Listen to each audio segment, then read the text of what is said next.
Assalamualaikum warahmatullahi wabarakatuh. Innal hamdalillah nahmaduhu wa nasta'inuhu wa nastaghfiruh wa na'udzu billahi min shururi anfusina wa min sayyiati a'malina. May yahdihillahu fala mudilla lahu wa may yudlil fala hadiya lahu. Asyhadu an la ilaha illallah wahdahu la syarika lahu wa asyhadu anna Muhammadan 'abduhu wa rasuluh. Allahumma salli wa sallim wa barik ala Muhammadin wa ala alihi wa ashabihi wa man tabi'ahum bi ihsanin ila yaumiddin. Wa ya ibadallah usikum wa nafsi bi taqwallah. Ya ayyuhalladzina amanu taqullaha haqqa tuqatih wa la tamutunna illa wa antum muslimun. Ma'asyiral muslimin rahimani wa rahimakumullah. Alhamdulillah, segala puji bagi Allah. Tidak ada kata dan ucapan yang pantas untuk kita lantunkan pada kesempatan malam hari ini selain ucapan syukur alhamdulillah atas nikmat yang Allah berikan kepada kita, baik nikmat jasmani, nikmat rohani, wabil khusus nikmat iman wal Islam, sehingga pada kesempatan ini Allah masih menakdirkan kita berada dalam satu majelis yang mulia, yakni majelis ilmu dalam rangka thalabul ilmi.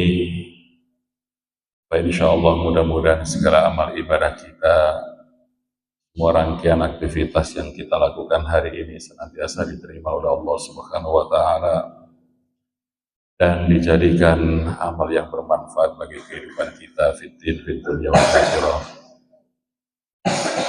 Salawat serta salam semoga tetap terlimpahkan kepada junjungan kita Nabi Allah Muhammad sallallahu alaihi wasallam yang telah membawa petunjuk Islam hingga sampai kepada kita semua, sehingga kita tahu mana yang hak, mana yang batil, mana yang halal, mana yang haram, mana yang benar dan mana yang salah.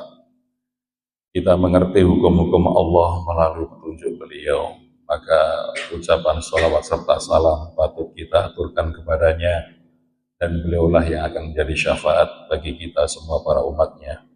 Mudah-mudahan kita semuanya mendapatkan syafaatul ummah kelak pada hari kiamat nanti.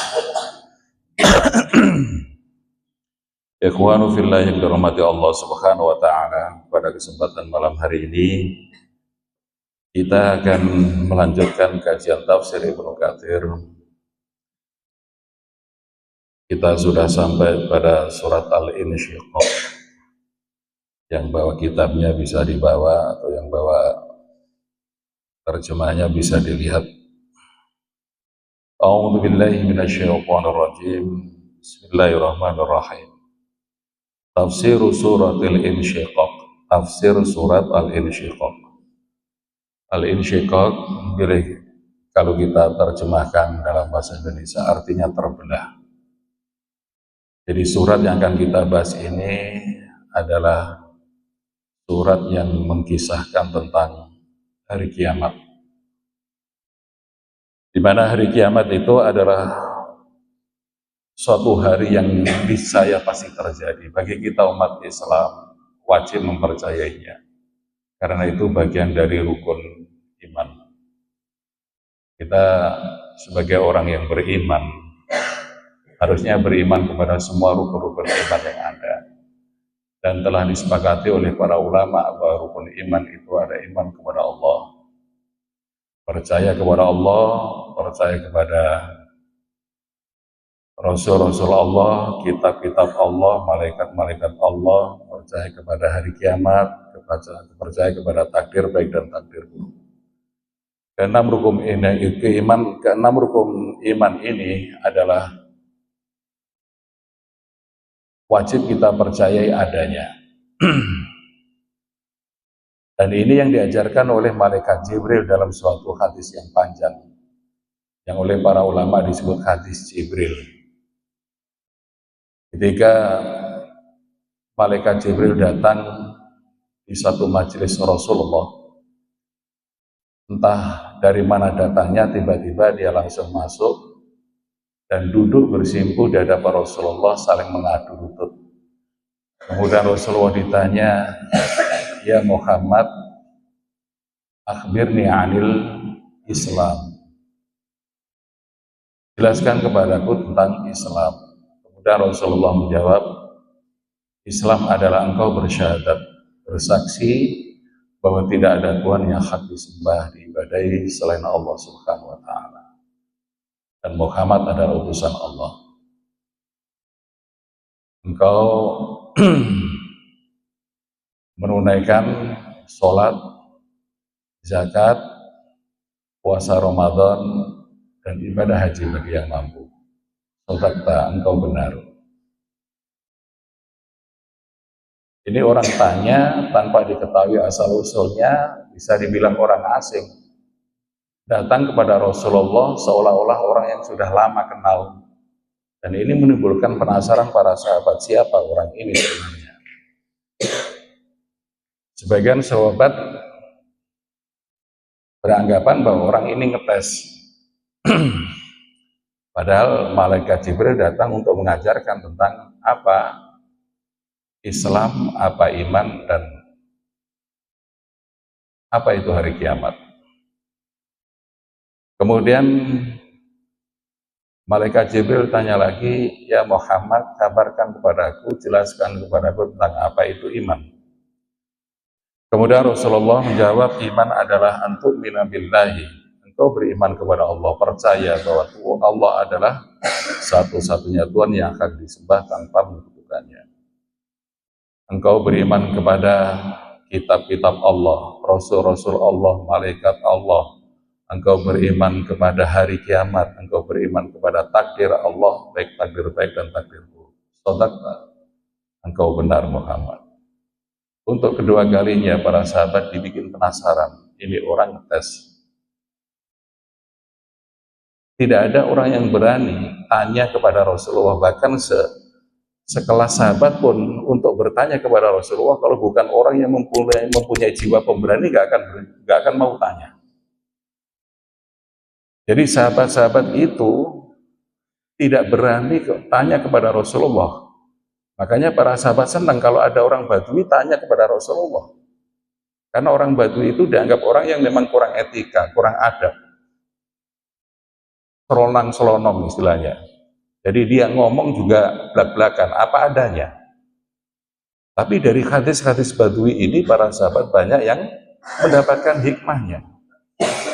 Apa yang menjadi pikirannya selama ini, apa yang menjadi rasa penasarannya selama ini terjawab oleh pertanyaan orang-orang Badui yang tanpa disadari bahwa itu membuat mereka menjadi ringan. Jadi ketika Rasulullah sedang berkhutbah, ada orang Badui datang, tiba-tiba menyela, "Ya Rasulullah, mata sa'ah, kapan hari kiamat?" Rasulullah tidak menghiraukannya. Oh, mungkin dia nggak dengar. "Ya Rasulullah, mata sa'ah." Ya Muhammad, bukan ya Rasulullah. "Ya Muhammad, mata sa'ah, kapan hari kiamat?" Sampai 3 kali. Hingga Rasulullah akhirnya menjawab, "Kamu tanya hari kiamat itu emang apa bekalmu? Apa persiapanmu sehingga engkau berani untuk bertanya tentang kapan datangnya hari kiamat? Ibadah apa yang sudah kau kumpulkan untuk persiapan menghadapi hari kiamat?" Tidak ada. "Aku tidak punya bekal apa-apa ya Muhammad. Bekalku cuma satu. Cintaku kepadamu saja. Aku cinta kepadamu." Kemudian dari asbabul wurud orang Badui ini akhirnya keluarlah hadis, orang nanti akan bersama orang yang dicintainya kelak di hari kiamat. Sehingga para sahabat seolah-olah menemukan angin segar. Kalau kita hanya mengandalkan ibadah yang kita kerjakan selama ini, apa yang sudah kita kerjakan? Sudah pantaskah ibadah yang selama ini kita tukar dengan surga Allah, kenikmatan-kenikmatan segala yang ada di dalamnya? Masih jauh, ikhwan fillah. Sehingga disebutkan, seandainya seseorang di dalam tafsir Ibnu Katsir ini disebutkan, seandainya seseorang dari sejak lahirnya dia sudah beribadah sujud kepada Allah sampai dia mati, itu masih belum cukup untuk menukar kenikmatan surga Allah, belum cukup itu. Jadi kalau ada orang yang merasa sombong bangga dengan ibadahnya, kemudian dia memantaskan diri sebagai penghuni surga, itu jauh. Bahkan Rasulullah pun tidak berani. Ketika Rasulullah bersabda, kelak orang akan masuk surga karena rahmat Allah. Wa anta ya Rasulullah, termasuk dirimu ya Rasulullah? Iya, termasuk saya juga. Dan siapa orang yang meragukan dan membimbangkan kehebatan dan kerajinan Rasulullah SAW dalam ibadah? Tidak ada. Beliau orang yang rajin ibadah. Karena itu ikhwanu fillah yang dirahmati Allah Subhanahu wa taala, apa yang kita usahakan adalah bentuk dari ketaatan kita kepada Allah, dan kita melaksanakan ketaatan itu dengan cara memurnikan hanya untuk Allah semata. Mencari ridha Allah, itu yang bisa kita lakukan. Termasuk kehadiran kita pada malam hari ini dalam rangka thalabul ilmi, tidak ada yang kita ambil kecuali semua yang kita lakukan ini adalah dalam rangka taat kepada Allah. Bukan karena rutinitas, bukan karena pujian, bukan karena ingin di alam temannya, bukan. Tapi karena mencari ridha Allah, ikhlas, memurnikan segala ketaatan kita hanya kepada Allah dan mencari ridha Allah. Itu syarat diterima amal ibadah kita. La yaqbalullahu minal amal illa huwa khalisan wa tubiya bihi wajhu. Allah tidak menerima amal perbuatan hambanya kecuali amal yang dilakukan karena ikhlas mencari ridha Allah. Ikhlas. Ikhlas itu dari kata akhlasa yukhlisu ikhlasan, memurnikan. Artinya memurnikan ketaatan kita hanya kepada Allah, bukan karena manusia, bukan karena makhluk. Jadi siap-siap aja orang yang riya melakukan suatu perbuatan, dia akan diminta oleh Allah untuk datang kepada orang yang diriyai itu, orang yang dipamri itu, untuk minta pahala kepadanya.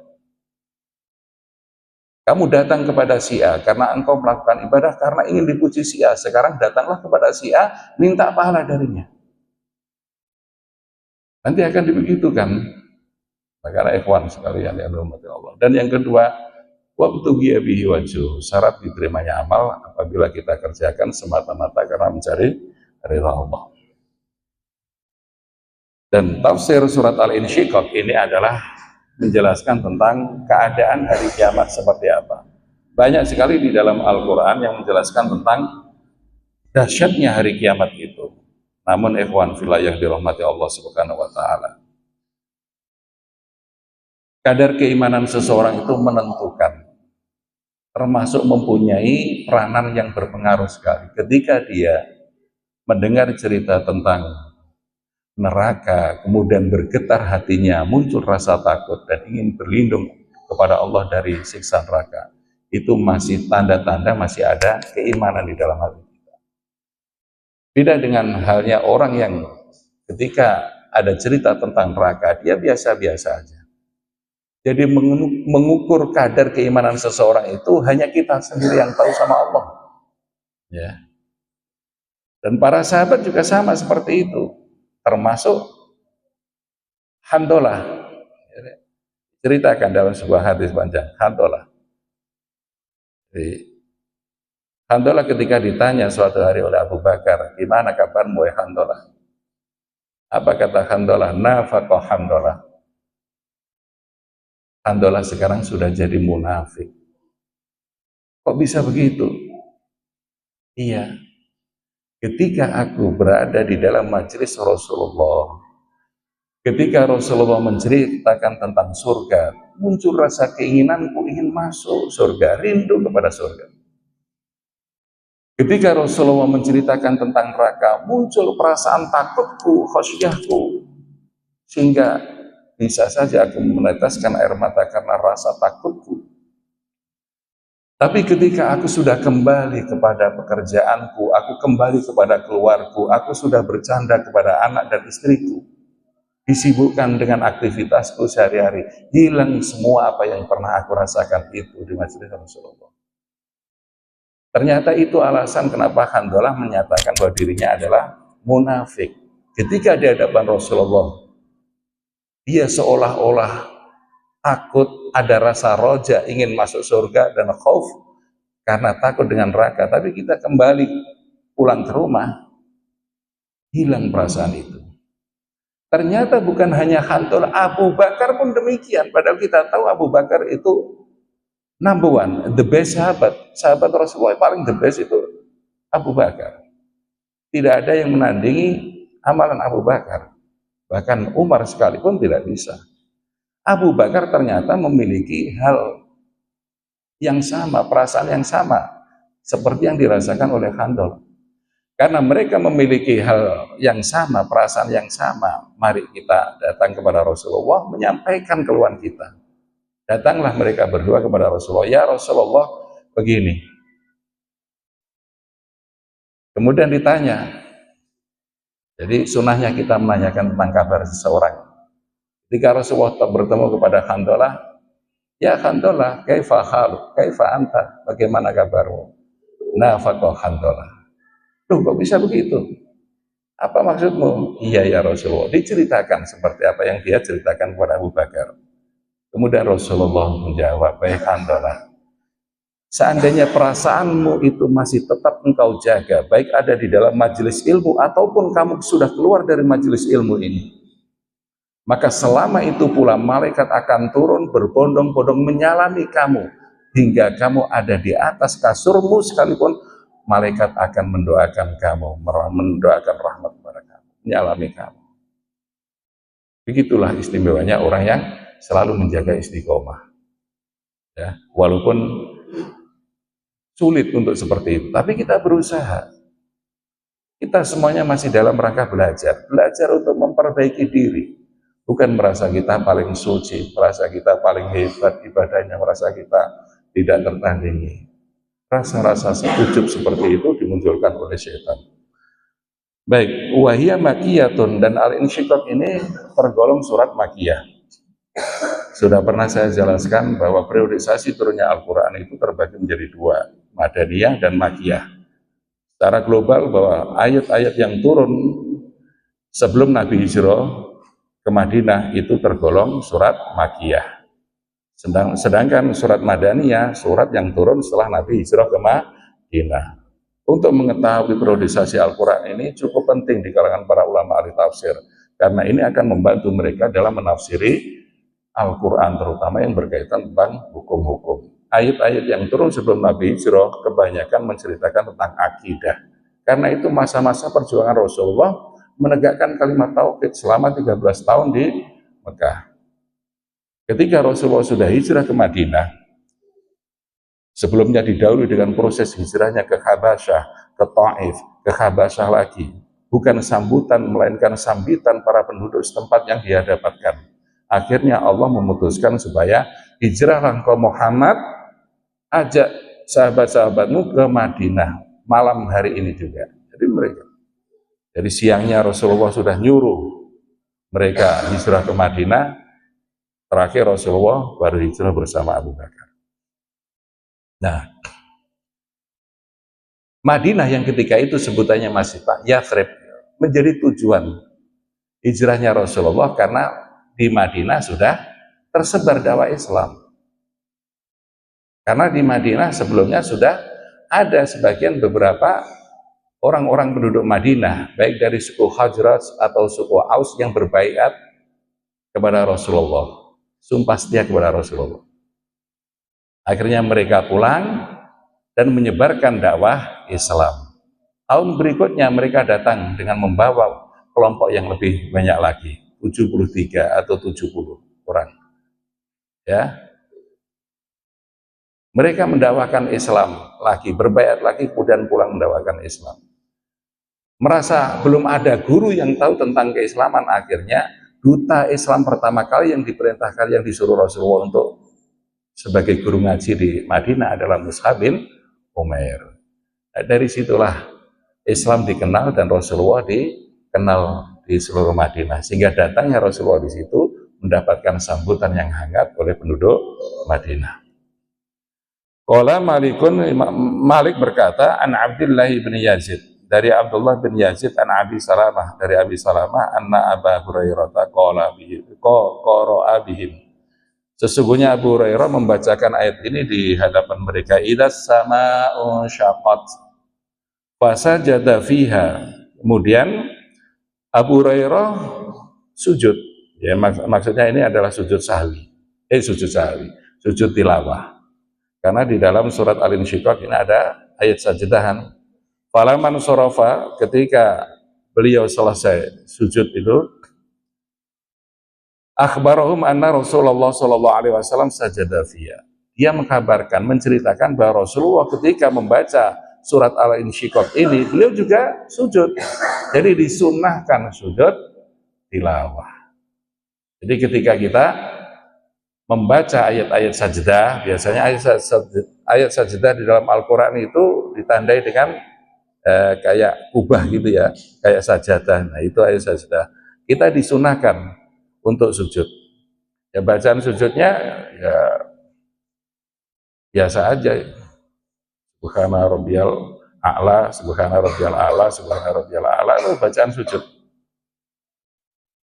Ada yang ulama setiap ayat memiliki bacaan yang beda-beda.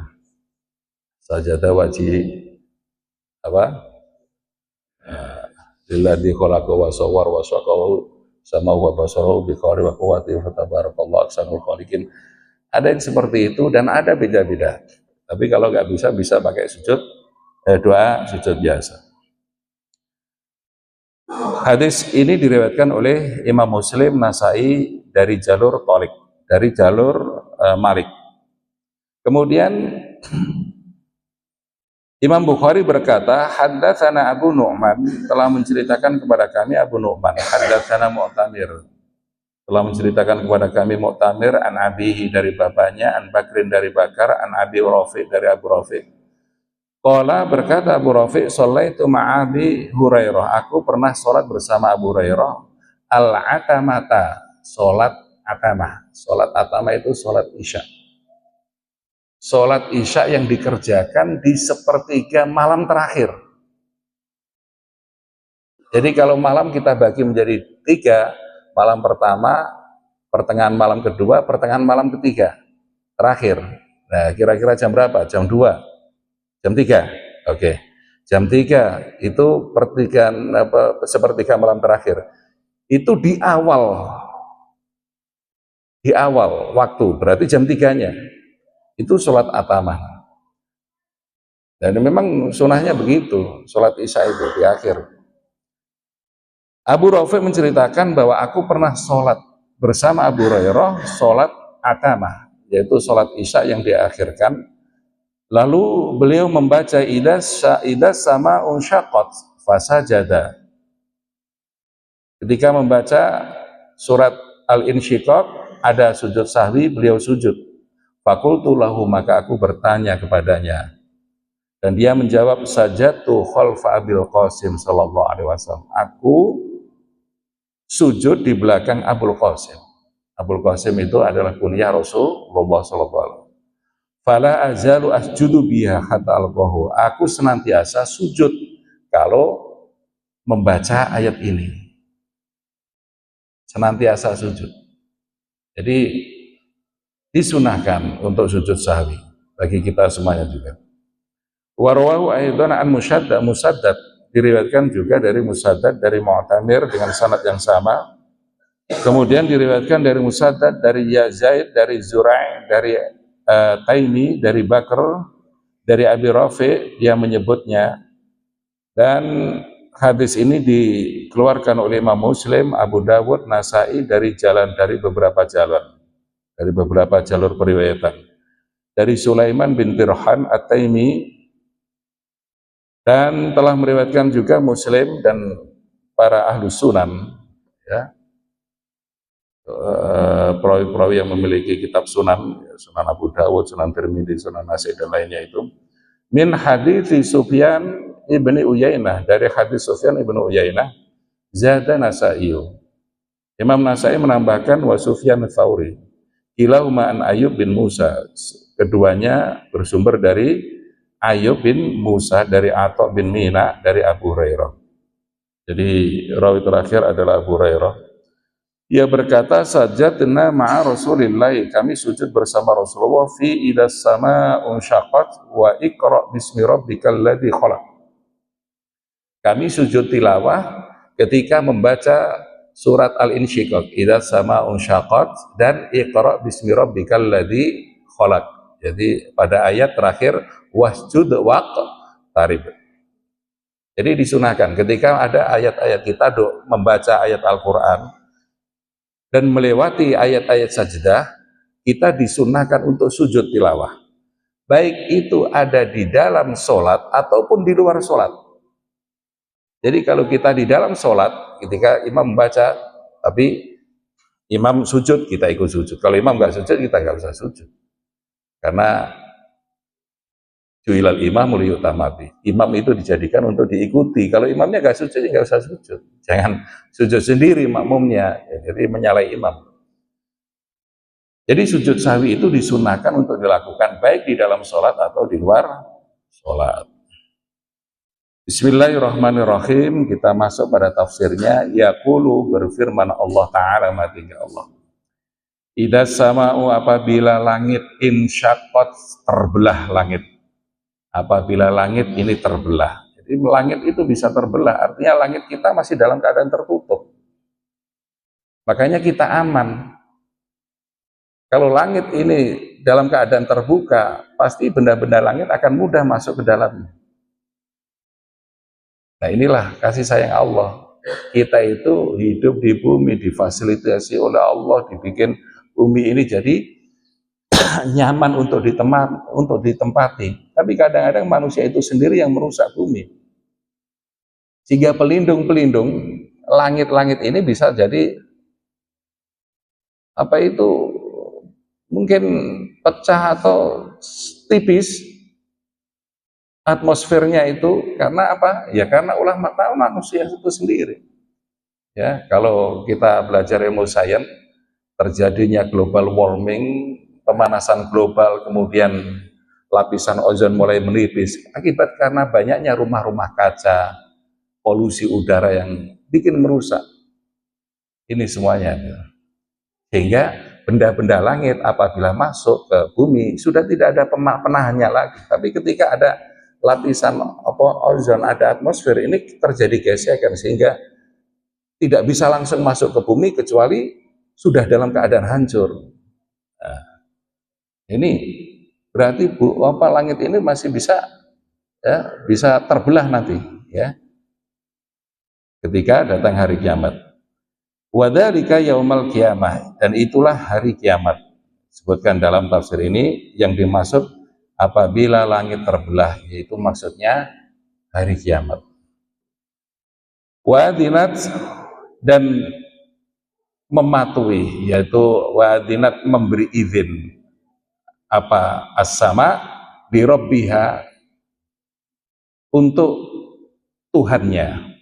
Jadi artinya langit ini ketika diperintahkan untuk terbelah, ya mengikuti perintah Tuhannya, Robnya. Jadi artinya wadinat li rabbiha, artinya istama'at, dia mendengar li rabbiha, perintah Tuhannya, wa ta'at, dan mentaati amro, perintahnya, fima amaraha bihi minal insyiqaq, apa yang diperintahkan oleh Tuhannya berubah terbelah itu tadi. Jadi ketika langit itu disuruh terbelah, dia terbelah, nggak berani membantah. Langit itu makhluk Allah. Jika sudah tiba waktunya hari kiamat, dan pasti itu terjadi, orang yang beriman wajib meyakini akan adanya hari kiamat. Mengingkarinya berarti kita kafir. Karena ini masuk dari rukun iman. Wahukot, dan artinya dihakikatkan, artinya memang sepantasnya itu perintah dari Tuhan harus dilaksanakan, gak berani bantah. Artinya wa huqqalaha an tuti'a amrahu, dan semestinya perintah itu harus dikerjakan, li'annahul azimu, karena Allah adalah al-azim, Allah adalah yang maha agung, alladzi la yumana'u, yang tidak mungkin dicegah kehendaknya, wala yughalabu dan tidak mungkin dihalang-halangi keinginannya. Allah kalau sudah menginginkan sesuatu, nggak ada orang yang bisa mencegahnya, nggak ada orang yang bisa menghalang-halanginya. Fa'alun lima yurid, Allah itu maha berkehendak, maha berbuat. Kalau itu memang kehendak Allah, nggak perlu kita tanyakan mengapa ya Allah, mengapa, nggak usah. Apa hak kita menanyakan itu? Wong Allah fa'al. Allah itu memiliki sifat fa'al. Fa'al itu maha berbuat. Wala yus'al, tanpa ada kewenangan kita untuk menanyakan kenapa, bagaimana. Itu kehendak Allah. Bal qad qahara kulla syai'in. Bahkan Allah itu memiliki sifat memaksa, ya, kepada segala sesuatu. Wa dhalla lahu kullu syai'in, dan menjadi rendah segala sesuatu kepadanya. Jadi semuanya tunduk patuh terhadap perintah Allah, termasuk langit ini. Jadi langit ini makhluk Allah. Kalau Allah menginginkan lautan itu tumpah ke daratan juga mudah sekali, tinggal menyuruh, lautan tumpah ke daratan, habis kita semua. Gak usah kita, terus gimana kita harus berlindung? Gak usah kita mau berlindung kemana saja, walau kuntum fi burujim musyayyadah, walaupun Anda berada dalam sebuah bangunan kokoh yang sekalipun kokoh, itu tetap mati. Qul innal mautal ladzi tafirruna minhu fa innahu mulaqikum, kemanapun engkau lari dari kematian, engkau akan dikejar oleh kematian itu sendiri. Karena kematian adalah sesuatu yang niscaya, yang pasti datangnya, tidak perlu kita takutkan. Yang kita takutkan, bekal apa, persiapan apa kita menghadapi kematian itu. Jangan-jangan ketika kita mati, bekal kita masih dikit, ibadah kita masih remeng-remeng. Bagi orang yang beriman, kematian adalah pintu awal kita bertemu kepada Rabb-Nya.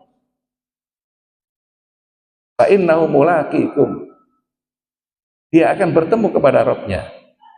Bagi orang yang rindu akan bertemu kepada Rabb-Nya, itu kematian malah menjadi harapan supaya bisa mempercepat. Masalahnya kita itu belum ada bekal yang cukup. Kalau ditanya kenapa engkau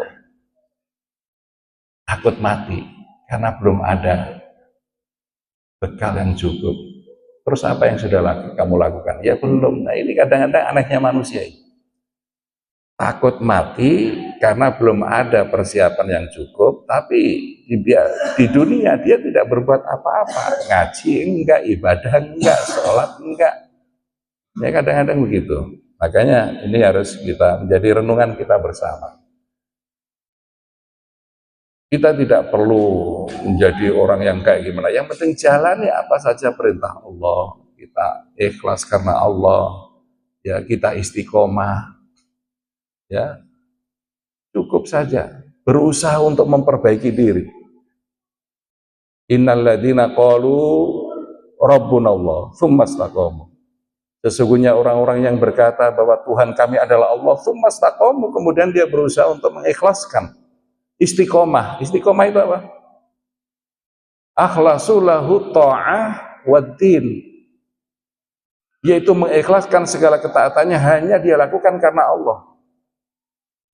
Udah itu aja, ibadah karena Allah, puasa karena Allah, bantu orang karena Allah, sedekah karena Allah, semua yang dilakukan dalam bingkai ketaatannya kepada Allah Subhanahu wa ta'ala. Kemudian kita mati, udah selesai, itu aja. Sesederhana itu orang menjalani hidup. Kalau kita sudah mati, sebelum mati pun tatanazzalu alaihimul malaikah, maka akan turun malaikat inda mautihi qailina alla takhafu wa la tahzan. Ketika orang itu sudah naza, sudah mulai sekarat, sudah tersengal-sengal, malaikat akan turun ketika dia mati dan akan mengkabarkan Allah takhafu wa la tahzanu.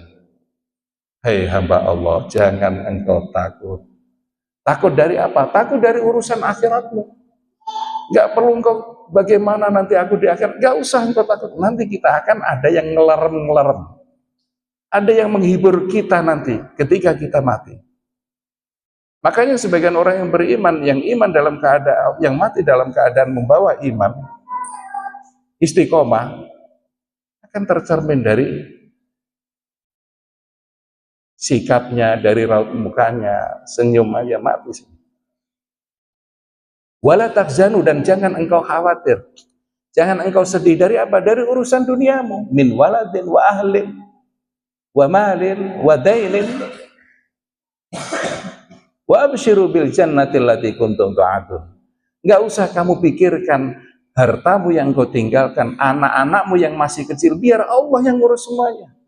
Hartamu yang kemana-mana, enggak usah kamu pikirkan. Sekarang kamu fokus dengan surga yang telah Allah janjikan kepadamu. Enak kan? Enak gitu. Wa absyiru bil jannati allati kuntum tu'adun. Gembiralah engkau dengan surga yang Allah janjikan kepadamu. Sehingga kita mati dalam keadaan seruan, ya ayyatuhan nafsul mutmainnah irji'i ila rabbiki radiyatan mardiyah. Wahai jiwa yang tenang, kembalilah engkau kepada Tuhanmu, kepada Rabbmu dalam keadaan ridho dan diridhoi. Kita ridho dan kita juga diridhoi. Lalu apa lagi yang kita cari di dunia ini? Kita memperjuangkan dunia, sampai mati pun belum tentu kita akan mendapatkan. Maka gantungkanlah niat dan tujuan hidup kita hanya kepada Allah. Qul inna sholati wa nusuki wa mahyaya wal mamati lillahi rabbil alamin. Sesungguhnya sholatku, ibadahku, hidup dan matiku hanya untuk Allah Subhanahu wa ta'ala. Tumakola, kemudian Allah berfirman, wa idal ardu, dan apabila bumi muddat, dihamparkan. Apabila bumi ini dihamparkan, artinya busitot, dibentangkan, wa furishat, dan dihamparkan bumi, wa wusiat, dan diluaskan. Jadi bumi yang kita tempati ini mungkin beda dengan bumi yang kita tempati. Buminya sudah beda keadaannya. Jadi bumi ini nanti setelah terjadi kehancuran yang merata, akan dibiarkan oleh Allah selama nggak tahu berapa puluh ribu tahun lagi, hingga bumi ini rata, tidak ada yang mendenggol sama sekali, sehingga disebutkan dalam kitab kitab hadis Tajridus Shora itu, bumi ini nanti akan rata sama seperti roti, tahu roti tawar, rata, nggak ada mendenggol. Nggak tahu itu butuh berapa lama itu. Kita menunggu waktu itu tiba. Berarti kita masih dalam keadaan di alam kubur. Kalau dalam masa penantian itu kita mendapatkan nikmat kubur, nggak ada masalah. Tapi kalau kita mendapatkan siksa kubur, itu yang baru masalah. Dan nasib kita di alam kubur itulah yang tidak ada orang yang bisa tahu. Bahkan sampai sekali bersahabat pun masih mengkhawatirkan keadaannya di alam barzah. Sehingga Utsman bin Affan pernah suatu hari ditanya, wahai Utsman, kenapa engkau nangis? Engkau adalah sahabat Nabi yang mulia, engkau dijamin oleh Allah masuk surga tanpa hisab, kenapa masih menangis? Iya benar, aku dijamin Allah masuk surga tanpa hisab, tapi siapa yang bisa menjamin aku dari siksa alam kubur? Tidak ada, bahkan itu tidak pernah keluar dari lisan Rasulullah, kalau aku akan terjamin dari siksa kubur, nggak bisa. Nah, termasuk kita semua, ikhwan. Jadi apa yang bisa menjauhkan kita dari siksa kubur, kita berusaha untuk mendapatkannya. Qala Ibnu Jarir, telah berkata Ibnu Jarir rahimahullah, haddatsana Ibnu Abdil A'la, telah menceritakan kepada kami Ibnu Abdil A'la, haddatsana Ibnu Tsaur, telah menceritakan kepada kami Ibnu Tsaur an Ma'mar, dari Ma'mar, an Zuhri, dari Zuhri, An Ali bin al-Husain, dari Ali bin Husain, anna Nabi sallallahu alaihi wasallam, sesungguhnya Nabi sallallahu alaihi wasallam qala bersabda, idza kana yaumul qiyamati, apabila datang hari kiamat, maddallahul ardo, Allah akan menghamparkan bumi ini, madal adim, seperti al-adim. Apa? Al-adim itu kulit binatang yang disamak, jadi dibenteng kulit binatang. Al-adim itu kulit binatang yang disamak. Jadi bumi seperti itu nanti. Hatta la yakuna li basyarin minan nasi, sehingga tidak ada bagi manusia itu illa maudhi'a qadamaihi, tidak ada bagi manusia tempat untuk menapak kaki. Karena apa? Saking seseknya.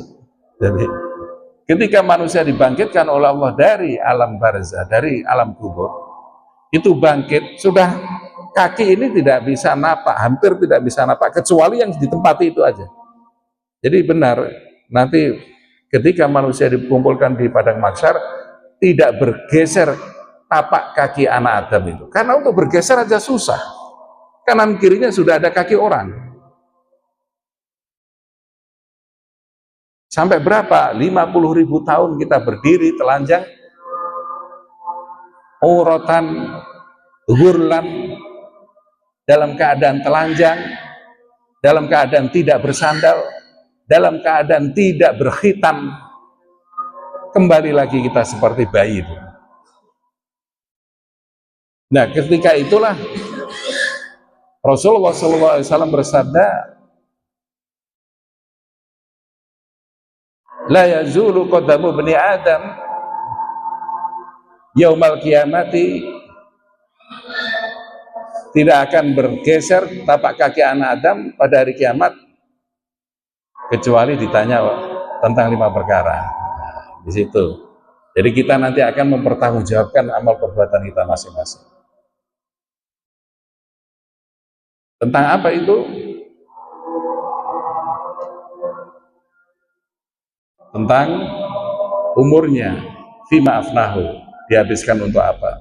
Wan syababi, tentang masa mudanya, fima ablahu, dia gunakan untuk apa?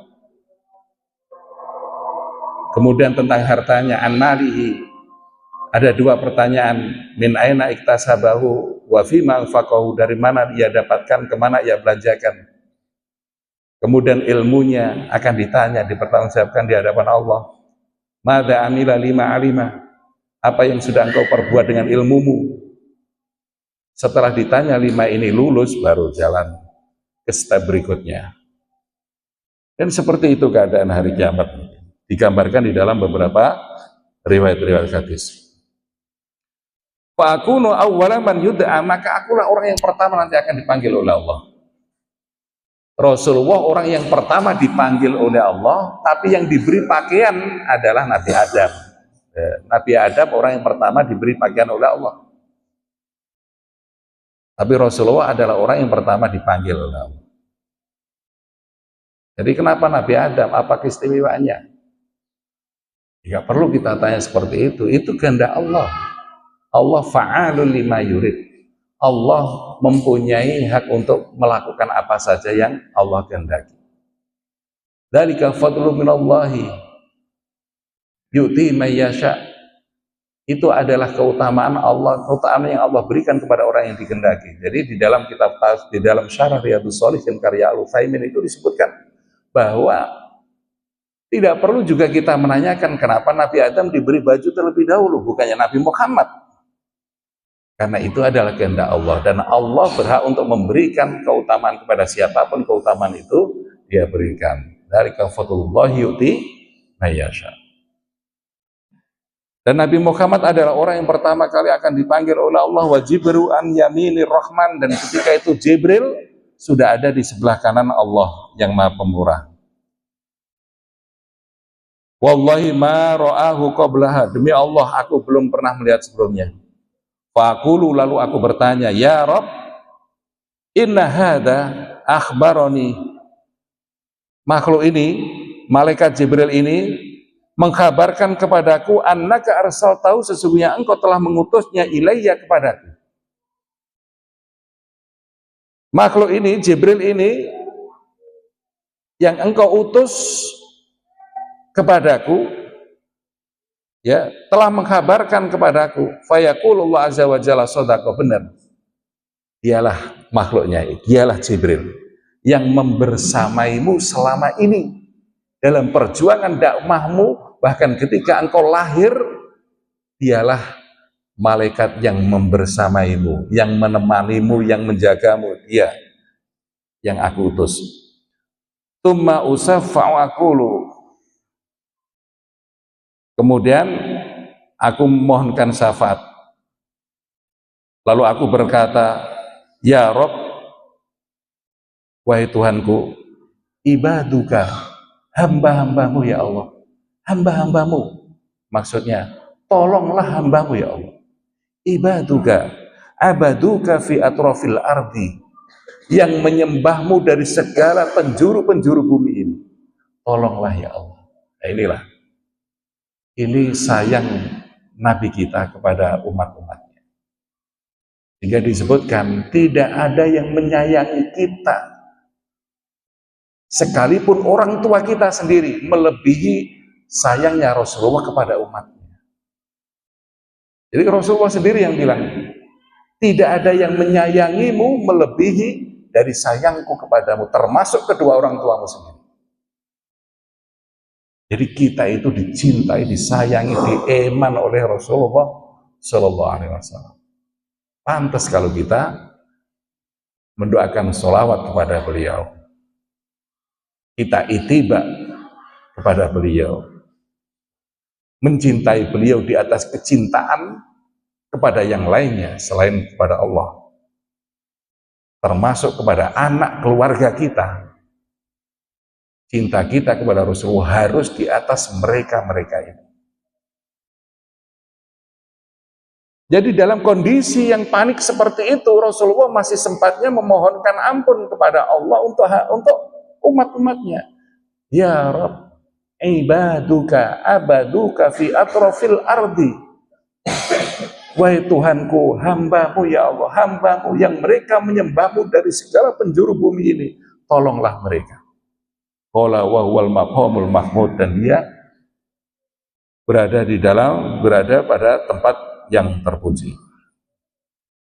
Wa qaulu, dan firman Allah, wa alqat, dan melemparkan, mengeluarkan, ma apa-apa fiha, di dalam bumi, wa takhallat, sehingga menjadi kosong isi perut bumi.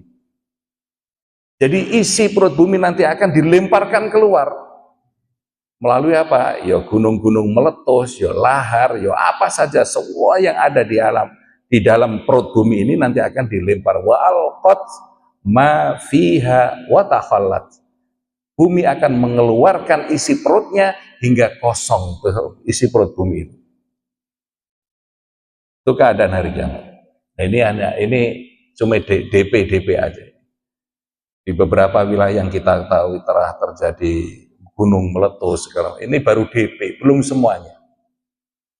Isi bumi masih penuh, masih banyak, dan ini mungkin untuk nanti menjelang kiamat. Naudzubillah, mudah-mudahan kita sudah nggak menyaksikan itu, karena hanya orang-orang yang ingkar kepada Allah yang menyaksikan dahsyatnya hari kiamat itu. Orang beriman sudah nggak ada. Wa qaulu, dan firman Allah, ya ayyuha, wahai siapa saja, ingat-ingat. Jadi kita diseru,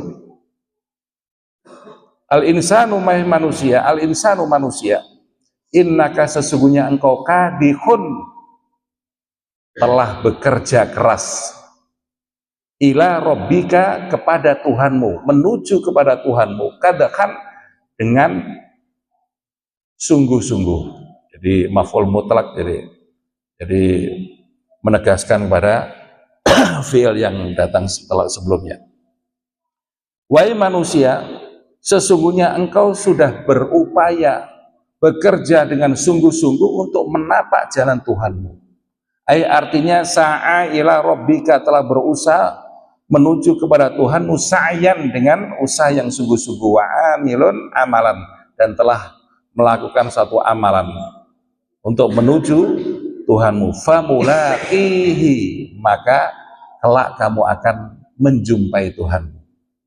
Jadi orang yang bersungguh-sungguh beribadah kepada Allah, mengharap ikhlas dan ridhonya, ingin bertemu pada Allah, rasa rindunya itu akan terobati ketika dia sudah meninggal dunia. Dia akan bertemu kepada Rabb-Nya. Ya. Akan bertemu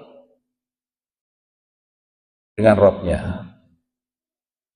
Jadi itulah orang-orang yang khusyuk di dalam sholatnya. Apa itu? Ayatnya.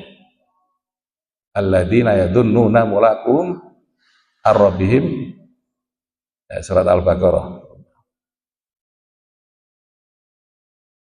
Jadi itu adalah orang tanda-tanda orang yang khusyuk menjalankan ibadah sholatnya. Dia rindu bertemu kepada Allah Subhanahu wa ta'ala. Karena usahanya itulah nanti Allah akan pertemukan. Famulaqihi, maka kelak engkau akan bertemu kepada Allah. Tsumma innaka satalqa, kemudian engkau akan menjumpai ma'amilta min khairin aw syarrin. Apapun yang telah engkau usahakan, baik itu berupa kebaikan atau keburukan. Jika engkau berbuat kebaikan selama hidupmu, maka kebaikan itu yang akan engkau dapatkan. Begitu pula sebaliknya.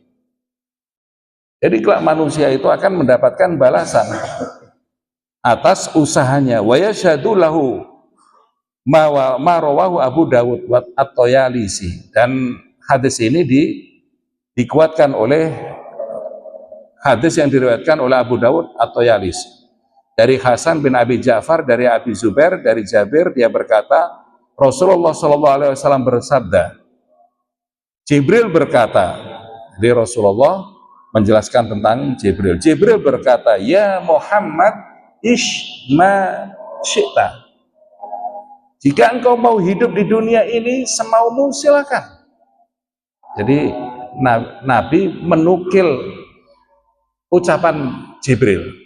Jibril pernah bilang kepada Muhammad, ya Muhammad, ish ma syi'ta. Hiduplah kamu semaumu.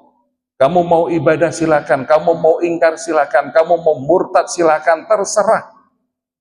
Isma syi'ta fa innaka mayyit. Tapi ingat, suatu saat kamu akan mati. Artinya bahwa dengan kematian itu adalah pintu awal kita akan mendapatkan pembalasan atas perbuatan yang pernah kita lakukan. Itu belum di akhirat, baru di alam barzah. Itu sudah ada, namanya siksa kubur dan nikmat kubur. Ish ma syi'ta fa innaka mayyit. Hiduplah engkau semaumu, tapi ingat kamu akan mati. Wa akhbib ma syi'ta fa innaka mufariquhu. Cintailah apa yang ingin kau cintai, tapi ingat kamu suatu saat akan berpisah. Cintai istrimu semaumu, cintai hartamu, cintai jabatanmu, cintai uangmu, cintai hartamu. Ingat suatu saat semua yang kau cintai itu akan engkau tinggalkan. Fa innaka mufariquhu. Engkau akan berpisah dengannya. Wa'mal ma syi'ta fa innaka mulaqihi. Dan berbuatlah semaumu. Bekerjalah, beramallah semaumu. Famulaqihi, kelak engkau akan mendapatkan balasannya. Wa minan nasi man yu'idud dhamir ala qauli. Di antara sebagian para ulama ada yang mengembalikan dhamir famulaqihi dhamir hi itu ada yang mengembalikan kepada Rabb. Jadi engkau akan menjumpai Rabbmu. Kemudian ada yang mengembalikan dhamir itu engkau akan menjumpai balasanmu. Kedua-duanya sama, kedua-duanya boleh. Menjumpai Rabb, dan Rabbmu nanti akan memberikan balasan yang setimpal. Perbuatan baik yang kau lakukan, maka kebaikan pula yang kau dapatkan. Perbuatan buruk yang kau lakukan, perbuatan buruk itu pula, balasan buruk itu juga yang akan engkau dapatkan.